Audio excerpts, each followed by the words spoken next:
तीन बार हाल तेरा नाम रहेगा।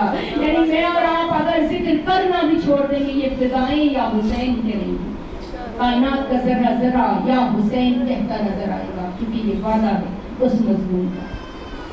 आज भी अगर इस अदाकारी की हिफाजत हो रही है तो अलम हजरत अब्बास के साए में हो रही है। यानी हजरत अब्बास का अलम जामिन है कि मजलिस हुसैन इसी तरह खलूस के साथ और तहफ़्फ़ुज़ के साथ होती रहेगी। देखिए ना, जब भी ताज़िया बरामद होता है, जब भी ताबूत बरामद होता है, जब भी कोई शबीह बरामद होती है, सबसे आगे आगे हजरत अब्बास का ये अलम निगहबानी करता हुआ जाता है। ये दुआए फातिमा तो ज़हरा है कि जिसके परचम के साए में ये आज़ादारी हो रही है और क़यामत तक इसी तरह जारी सारी रहेगी।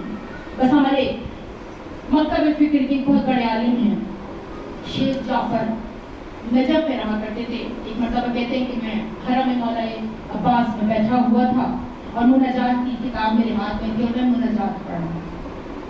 लेकिन अचानक एक लड़का अपनी ज़ईफ़ माँ को गोद में उठाकर लाया और उसने हरम मौला अब्बास के सामने रख दी और कहते जालियों को जोर जोर से हिलाकर कहने लगा कि ए बाबुल हवाइज, ए अली के बेटे, ए फर्जंदे रसूल, मैं आज आपसे अपनी माँ की जिंदगी मांगने आया हूँ। आप तो वो हैं कि जो खैरों को अता कर दिया करते हैं। मैं तो आपका चाहने वाला हूँ, मैं तो आपका हुब्बार हूँ, मोहब्बत करने वाला हूँ।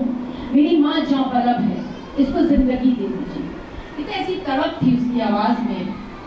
शेख जाफर कहते हैं मैं उस मुनाजात को छोड़कर उस लड़की के पास आया। मैंने उसकी माँ का हाल देखा।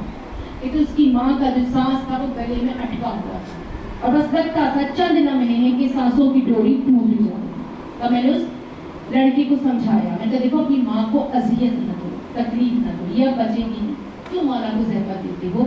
या आखिरी सांसें ले रही है, जाओ जाके कफन दफन का इंतजाम दो। कहते हैं एक मरतबा उस लड़की ने जलाल के आलम में मुझे देखा, कहा आप आलिम हैं? कहा मैं आलिम हूँ। कहा आप आलिम हैं फिर भी हजरत अब्बास से मायूस हैं कि मैं किसके जरिए पर खड़ा हूँ और किससे मांग रहा हूँ? कहा मैं जानता हूँ बेशक वो देने पर आए तो क्या नहीं दे सकते, लेकिन तुम्हारी माँ में जिंदगी की रमक बाकी नहीं है। बस कहा मैंने इतना कहा कि उस लड़के ने ऐसा जुमला कहा कि मेरा दिल दहल गया। कि उसने हजरत अब्बास की जरी को पकड़ कर कहा कि आज अगर आपने मेरी माँ की जिंदगी न लौटाई, मैं नजफ जाकर आपके बाबा से आपकी शिकायत करूंगी। जब उसने ये कहा मैं लरस गया। जैसे कुफ्र की कलमात न बोल, इस तरह मौला को नहीं कहा जाता। कहा उसने मेरी कोई बात नहीं सुनी और दौड़ता हुआ हरम से निकल गया। और मुझे लगा शायद ये नजफ जा रहा है शिकायत करने। क्योंकि कुछ देर गुजर गई, उसकी मामा हरम में पड़ी आखिरी सांसें ले रही थी।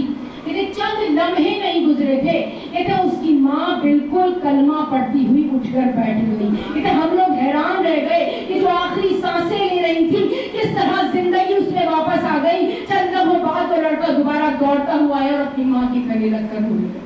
तो मैंने उससे पूछा कि तू तो नजफ जा रहा था, शिकायत करने कैसे वापस आ गया? तो वो लड़का कहता है कि मैं जैसे ही हरम से निकला मुझे एक घुड़सवार नजर आया। मैंने उस घुड़सवार से कहा कि तू कहाँ जा रहा है? कहा क्यों, तुझे क्या हाजत है? कहा मैं अब्बास की शिकायत करने नजफ जा रहा हूँ उनके बाबा से। कहा जा, मैंने तेरी माँ की जिंदगी लौटा दी, एक मरतबा जाकर देख तो ले, तेरी माँ सांसें ले रही है। कहा नहीं, मुझे आप पर